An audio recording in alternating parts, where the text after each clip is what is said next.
Oh, hey! Welcome back to Ask Zillow Anything, presented by Betterment. So far in this series, we've talked about how to understand your credit, get your finances in order, and shop for homes you can afford. All really important steps toward home ownership. Having my own home is one of my dreams, and if you're watching this series, it's probably one of yours too. But dreams, they're just better than reality sometimes. I mean, I've been looking and looking for the perfect place, and I still haven't found it yet. So in between obsessing on Zillow, I'm distracting myself by building my little friends outside my window the perfect home of their dreams. Look, see? Isn't it cute? Wouldn't it be great if I could just... Wait, can I build my own house? That sounds like a great topic for today. The path to building your own home.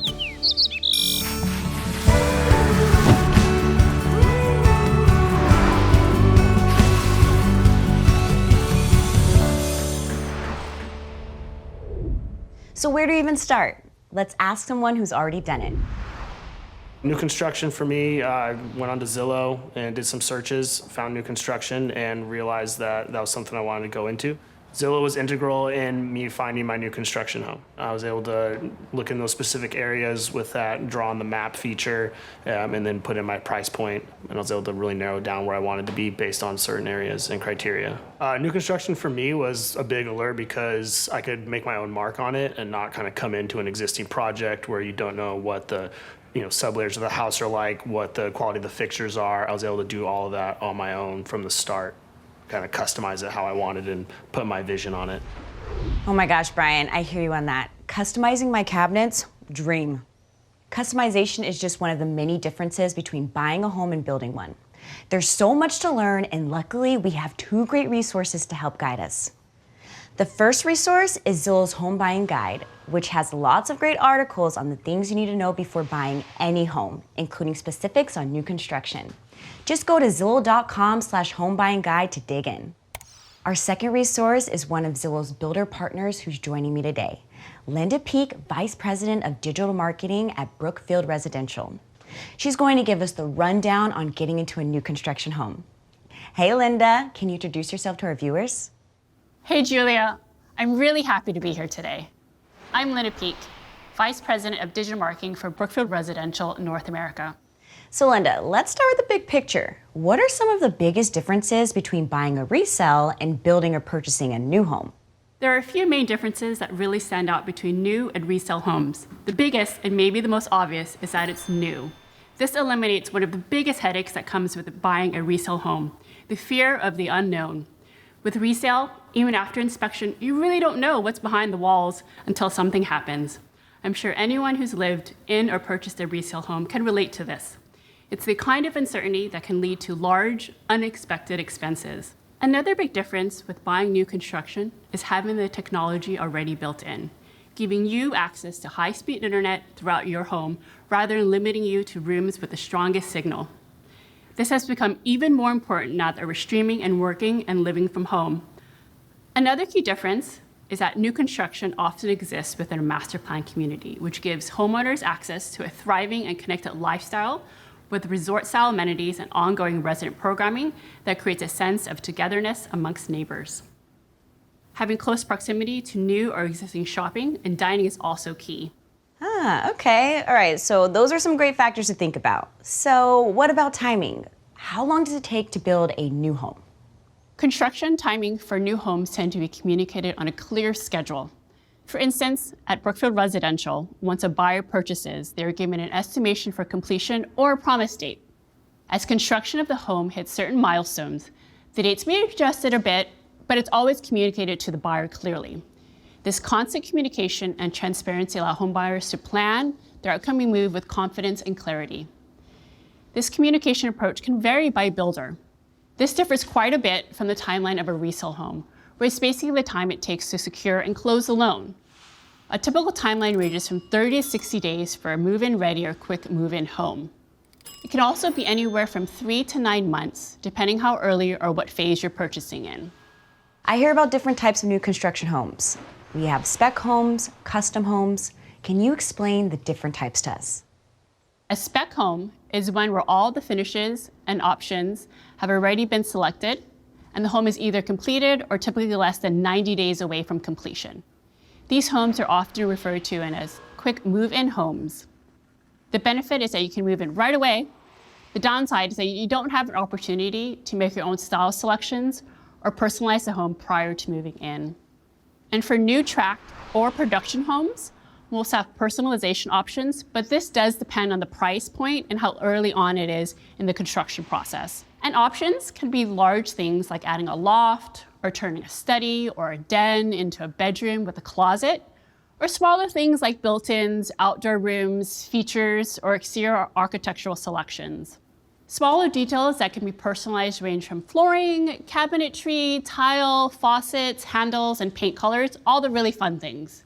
And lastly, you can also purchase an empty lot or land and build a fully customized home from the ground up, but that's the most complex option. Thanks, Linda. So what tips would you have when it comes to shopping for new construction and narrowing down what you want? That's a really great question, Julia. So when you're shopping for a new home, some of the initial considerations are the same as with a resale home.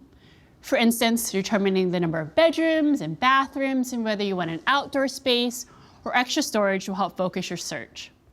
You should have a clear picture of your minimum space requirements from the start.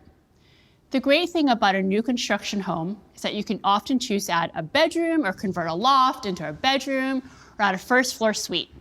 And Julia, with a resale home, you would have to renovate, which involves architects, planning, permits after purchasing your home. And then it may also require you to delay your move-in date or relocate when renovations are being completed. You can also look at locations available within a community, whether it's near a park or a cul-de-sac, and consider the outdoor spaces the home has to offer, like big yards, small yards, and don't forget to consider the amenities.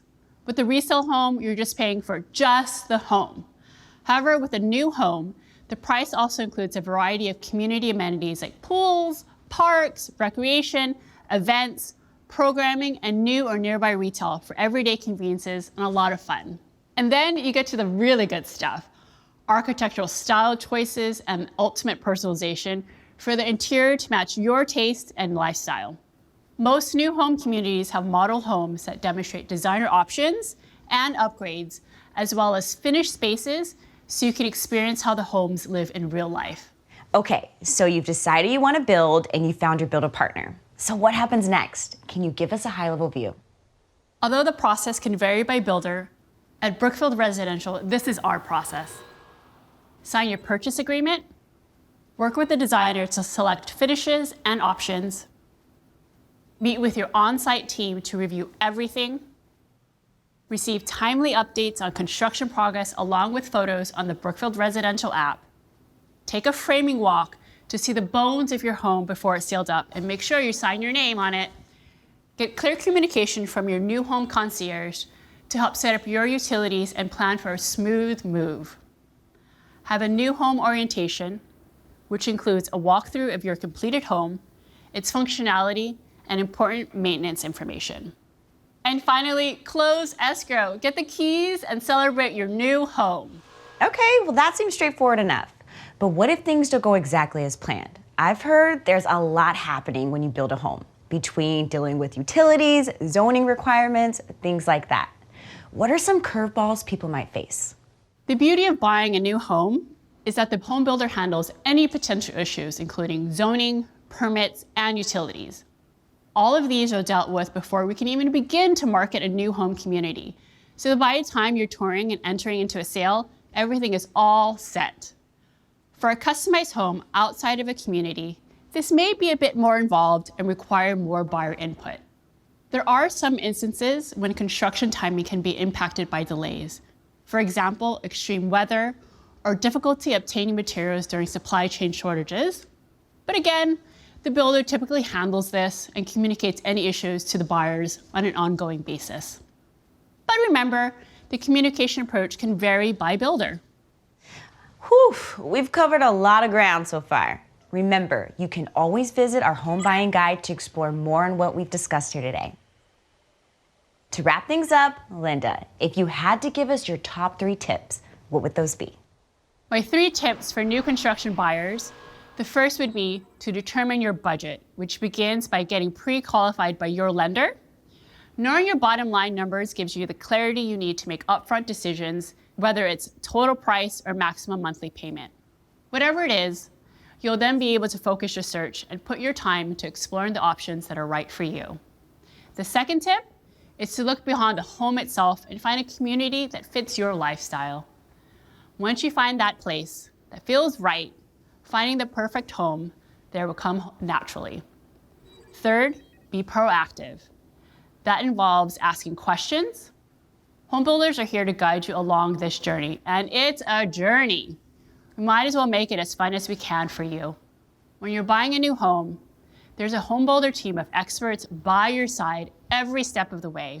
Sales counselors, design and construction teams, lenders, customer care team, and the list goes on and on. Lean on them, ask them. Again, don't be too timid to ask questions. Share, listen, openly communicate so they can continue to work hard to meet your needs. Linda, thank you so much for sharing your expertise with us. I've learned a ton, and I bet our audience has too. So what do you think? Build or buy? If you're going to build, a great place to start is Zillow's Builder Finder. You can browse Zillow's trusted network of builder partners in your area, see their local communities, find pricing, and more. On Zillow, you can also set your search filters to new construction to only see newly built properties for sale in your area. Whether you build from scratch, buy a new home, or buy an existing home, odds are you're going to need financing, which is a whole language of its own. And that's what we'll cover in our next episode focused on mortgages. We'll explain some of the common misunderstandings about mortgages and walk through many of the pieces you'll need to understand when getting finances for whatever path you choose. Okay, I've got to run. I've got some roofing to do for my new build. Thanks for tuning in today, and we'll see you next time.